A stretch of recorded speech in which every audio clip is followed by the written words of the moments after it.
नमस्कार, ज़ी राजस्थान देख रहे हैं आप। आपके साथ मैं हूं आशीष चौबे। देश में दरअसल कोरोना संक्रमण का एक नया रिकॉर्ड बनता हुआ नजर आ रहा है। बीते 24 घंटे में अगर देखें तो 1,26,000 से ज्यादा नए केस मिले हैं, जो अभी तक का रिकॉर्ड है। और 24 घंटे के भीतर 685 लोगों की कोरोना से जान जा चुकी है। इसके साथ साथ अगर एक्टिव केस की संख्या देखें तो 9,10,000 के पार पहुंच गई है। कई राज्यों ने वैक्सीन की कमी की शिकायत की है, जिससे केंद्र सरकार ने सिरे से नकार दिया। यानी कि लड़ाई कोरोना से नहीं बल्कि वैक्सीन को लेकर हो रही है। इस बीच एक बार फिर से लॉकडाउन के डर से मजदूरों का पलायन शुरू हो चुका है। दिल्ली के आनंद विहार रेलवे स्टेशन पर मजदूरों की भीड़ यह बात साबित करती है कि क्या वो डर रहे हैं। लेकिन महामारी के इस दौर में सबसे ज्यादा चिंता करने की जो वजह है वो है लोगों की लापरवाही। तमाम हिदायतें बावजूद इसके लोग सोशल डिस्टेंस का पालन नहीं करना चाहते, ना मास्क लगाना चाहते हैं। अब ऐसे में कोरोना से जंग कैसे जीती जा सकती है, यह अपने आप में एक बड़ा सवाल है। और इसी सवाल के साथ में आज हम दो विशेषज्ञों के साथ में इसकी चर्चा करेंगे। हमारे साथ कार्यक्रम में शामिल होने के लिए दो खास मेहमान हैं। सबसे पहले परिचय आपका करा दें। हमारे साथ में कौन कौन इस कार्यक्रम में शामिल हो रहा है। डॉक्टर उमा कुमार हैं, एचओडी रेमेटोलॉजी एम्स से हैं। बहुत स्वागत है डॉक्टर उमा आपका। और हमारे साथ डॉक्टर राकेश गुप्ता जी हैं, डायरेक्टर जेम्स। आप दोनों का बहुत बहुत स्वागत है। सवाल अपने आप में इतना अहम है डॉक्टर उमा और डॉक्टर राकेश कि लोगों को समझाया गया, बताया गया, हालात भी देख चुके हैं। पिछले पूरे एक साल हम इन्हीं हालातों से जूझे हैं, लेकिन अभी भी शायद लापरवाहियां हम अपनी खत्म नहीं कर पा रहे हैं। ये जो नया स्ट्रेन है कितना खतरनाक, चर्चा यहीं से शुरू करते हैं। डॉक्टर उमा, सबसे पहले आपसे बात। जहां तक बात है दोबारा से ये वेव आने की, उसमें बहुत ज्यादा रोल रहा है जो हमारी अपनी पॉपुलेशन है, हमारे अपने लोग हैं।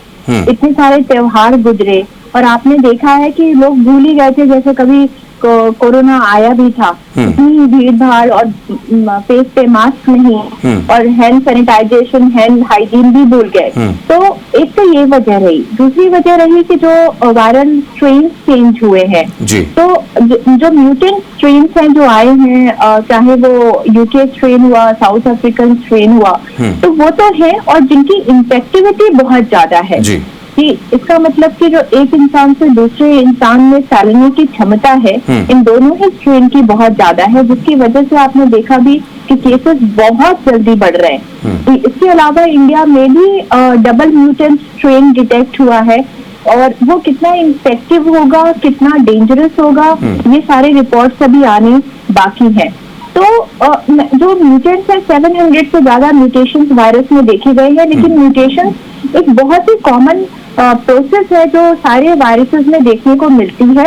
लेकिन सारे म्यूटेशंस खराब नहीं होते या और सारे म्यूटेशन अच्छे नहीं होते। तो कभी कभी ऐसा भी होता है जब रिपीटेड वायरस म्यूटेट करता है तो वो नॉन पैथोजेनिक हो जाता है, यानी कि डिजीज कॉज नहीं करता और बिल्कुल माइल्ड होकर रह जाता है। तो इसलिए पूरी तरह से म्यूटेशंस पे सारी चीज गढ़ देना भी ठीक नहीं है। इसके लिए ह्यूमन बिहेवियर बहुत ज्यादा जिम्मेदार है। ठीक है डॉक्टर उमा, आपने कहा कि बहुत सारे म्यूटेंट्स खतरनाक नहीं होते, लेकिन खासकर अगर हम कोरोना की बात करें तो इसके म्यूटेंट को लोग समझ भी नहीं पा रहे थे। जो विशेषज्ञ हैं वो उसके जो उसकी एक्टिविटी है उसके अकॉर्डिंगली चीजें जरूर बता रहे थे। आप लोग या जो भी तमाम और विशेषज्ञ हैं वो लगातार इस बात को कह रहे थे कि इसका नेचर ऐसा है, इसलिए हमें ऐसे रहना चाहिए। डॉक्टर राकेश भी हमारे साथ लगातार बने हुए हैं। डॉक्टर राकेश, एक दो बातें बड़ी इंपॉर्टेंट हो जाती हैं। एक तरफ पैरेलल हम वैक्सीनेशन कर रहे हैं और दूसरी तरफ कोरोना का इन्फेक्शन रेट फिर से बढ़ रहा है। जहां तक बात वैक्सीनेशन की साइकिल की है कि पहली डोज के बाद 28 दिन दूसरी डोज, लेकिन हमने देखा कि जैसे वैक्सीनेशन के इस पूरे प्रोसेस में वैक्सीन की कमी आई, उसके बाद हम देख रहे हैं कि हॉस्पिटल्स ये भी कहते हैं कि आप 28 दिन रुकिए, आप 45 दिन के बाद अब दूसरी डोज लीजिए। तो ये बीच का गैप क्या वैक्सीन की डोज के हिसाब से है या उसकी अवेलेबिलिटी के हिसाब से? देखिए, पहले तो मैं आप सबको ये बता देना चाहता हूँ कि कोरोना की सेकेंड फेज, जिसमें पहले डाउट था, वो पूरी तरीके से आ गई है। और जो ये दूसरी वाली फेज है कोरोना की, पिछली वाली फेज से बहुत ज्यादा है। जैसा कि डॉक्टर ने बताया था कि उसकी इन्फेक्टिविटी भी ज्यादा है और से ज्यादा सीरियस केसेस। जी हमारे पास जो लास्ट ईयर कमी थी, ऑक्सीजन की कमी थी, हमारे पास वेंटिलेटर की कमी थी, प्रोटोकॉल्स नहीं थे, तो हमारी तैयारी काफी अच्छी है। तो ये एक अच्छी बात है। चौथी चीज अभी जो ऐड हो गई है इसमें, एक तो गवर्नमेंट की 3 बातें हैं जिसमें कि मास्क जरूरी है, 2 गज की दूरी और हैंड वॉशिंग। जो चौथी चीज अभी है वैक्सीन। वैक्सीन 2 तरह जी। दोनों वैक्सीन का पहले 4 हफ्ते था। इसमें जो कोविशील्ड वैक्सीन है सिर्फ उसका चेंज हुआ है 4 से 6 हफ्ते। वैक्सीन का जो रेस्पॉन्स शुरू में होना चाहिए था, लोग बहुत ज्यादा उन्होंने उत्साह नहीं दिखाया वैक्सीन लगाने में। अभी जैसे जैसे बीमारी बढ़ रही है लोग आ रहे हैं, लेकिन अभी भी जितना रेस्पॉन्स होना चाहिए, 45 साल से ऊपर सारे लोगों को लगा लेना चाहिए, हाई रिस्क वालों को लगा लेना चाहिए, उन लोगों को अभी आगे आना चाहिए और वैक्सीन लगाना चाहिए। जो 4 और 6 हफ्ते का है उसमें कोई डरने वाली बात नहीं है। वैक्सीन की 2 ट्रायल हुई थी। एक ट्रायल में उन्होंने बूस्टर 4 हफ्ते के बाद लगाया था, एक में बूस्टर 6 और 8 हफ्ते के बीच में लगाया था। जो 6 और 8 हफ्ते के बीच में लगाया था उसमें इनकी एंटीबॉडी की क्वांटिटी थोड़ी ज्यादा थी जी। लेकिन ऐसा नहीं है कि जिन्होंने 4 हफ्ते पे लगा लिया उनको कोई नुकसान होगा। लेकिन 6 हफ्ते पे लगाने से, जो साइंटिफिक है, साइंस से बोल रही है कि 6 से 8 हफ्ते में अगर आप लगाएंगे तो आपकी एंटीबॉडी लेवल थोड़ा, ठीक है, सावधानियां क्या बरतनी चाहिए वो भी आप बता रहे हैं। डॉक्टर उमा भी लगातार हमारे साथ हैं। डॉक्टर उमा, जब भी लोगों से हम लोग बात करते हैं सोशल नेटवर्क पे, बहुत बार जब हम लाइव करने के लिए आते हैं, लोगों के सवाल अजीब अजीब से भी होते हैं। कहते हैं कि कुछ नहीं है, कोरोना नहीं है, आप मिथ फैला रहे हो। कई लोग कहते हैं मास्क कितना जरूरी है, कितना नहीं। डॉक्टर्स ही कह रहे थे कि मास्क N95 लगाइए, उसके बाद पता चला कॉटन मास्क बिकने लगे तो वो मास्क हम लगाने लगे। तो क्या N95 जरूरी था या कॉटन मास्क भी काम करेंगे? क्योंकि इनके बड़े माइक्रोन में पार्टिकल्स होते हैं। बहुत सारे मिथ्स लोगों के बीच में हैं मास्क को लेकर भी। तो क्या इस पर आप कहेंगे कि मास्क लगाना जरूरी है, तो क्यों जरूरी है? देखिए, इसके लिए जानना ये जरूरी है कि जो कोरोना वायरस है उसकी एंट्री बॉडी में कहाँ से होती है। उसकी एंट्री हो रही है नोज से, या जो माउथ ब्रीदिंग कर रहे हैं मुंह से, नाक से, और कुछ लोगों ने कहा कि आंखों से हो सकती है अगर इन्फेक्टेड हैंड आंखों में लगाए जाते हैं तो ये तीनों ही जगह को, तो आंखों से it's not a very common mode of transmission, तो हम ब्रीथ तो करेंगे ही। तो अगर मास्क नहीं लगा है प्रॉपरली नहीं लगा है, क्योंकि आपने देखा होगा कुछ लोग मास्क मुंह पे लगा लेते हैं, एज इफ कि बोलना मना है, सांस ले सकते हैं, जो और या फिर ठोड़ी पे रख लेते हैं, चिन पे मास्क रख लेते हैं।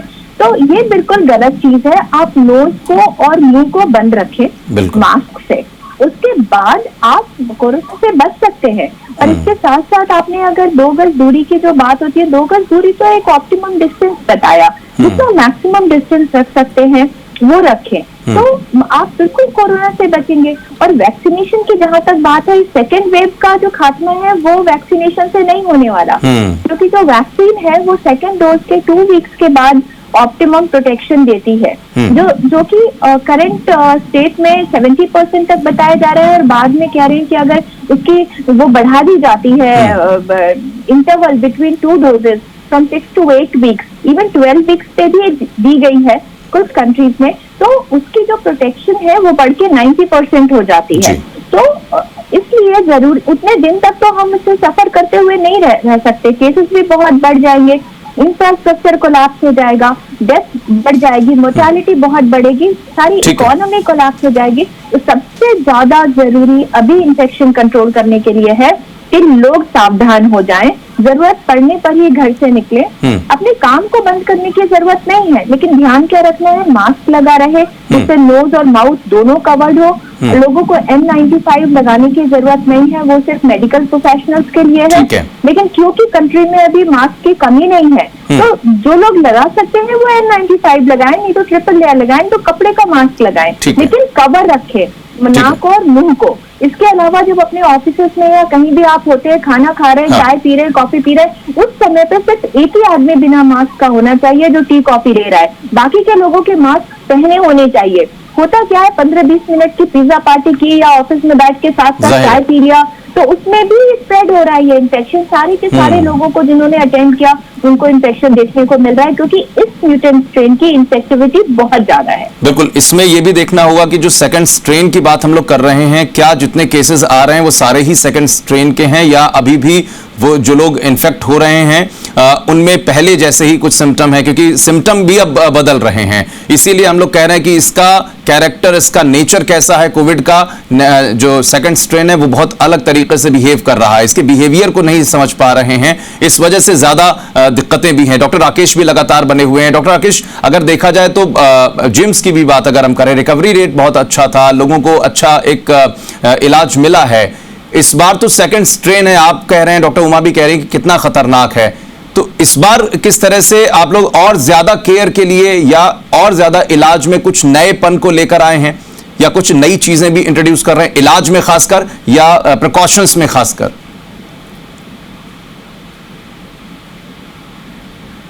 आया था इसकी इन्फेक्टिविटी बहुत ज्यादा है और इसकी सीवियरिटी भी ज्यादा है।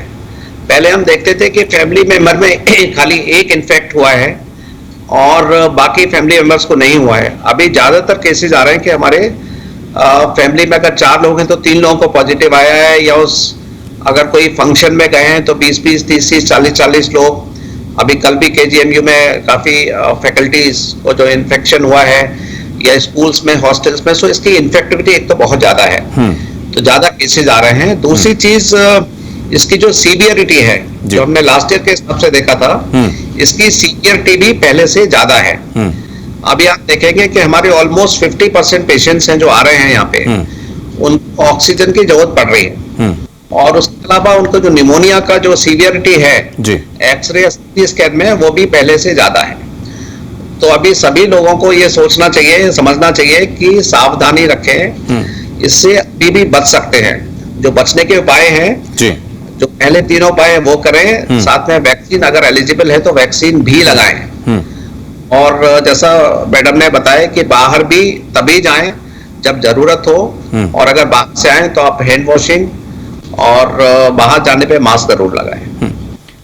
जैसे हमने देखा कि राजस्थान के मुख्यमंत्री ने प्रधानमंत्री को भी एक खत लिखा, उन्होंने कहा कि 18 वर्ष से जितने भी आयु के ऊपर लोग हैं उनको आप ओपनली वैक्सीन लगाने के लिए एक ट्रायल करिए, कोशिश कीजिए ऐसा संभव हो सके, उसके लिए एक SOP बना के।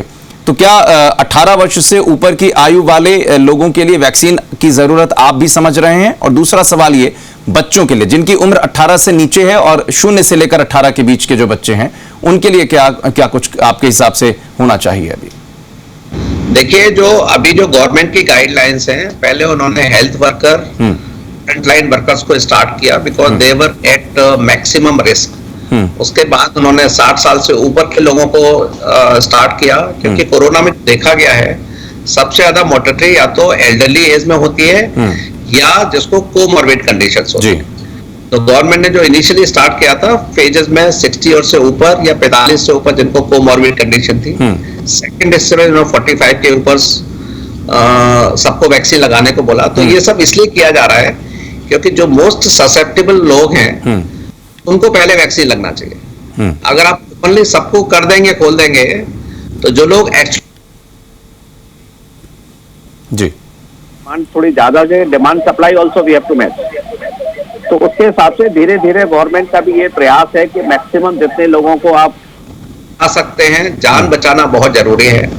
18 से 30 साल 35 साल के लोगों को कोरोना हो भी जाएगा, तो इतना सीरियस नहीं होएगा और उससे उनके मोर्टेलिटी भी इतनी ज्यादा नहीं है। बिल्कुल। लेकिन अगर 40 साल से ऊपर हैं जिनको, अभी हमारा मेन एम है कि मैक्सिमम लाइफ बचा सके, इसकी वजह से फेजेस में चल रहा है, एंड आई एम श्योर कि गवर्नमेंट भी इसको पता है। जैसे जैसे टाइम जाएगा, धीरे धीरे they will apply for 30 years and then 25 and 18 years.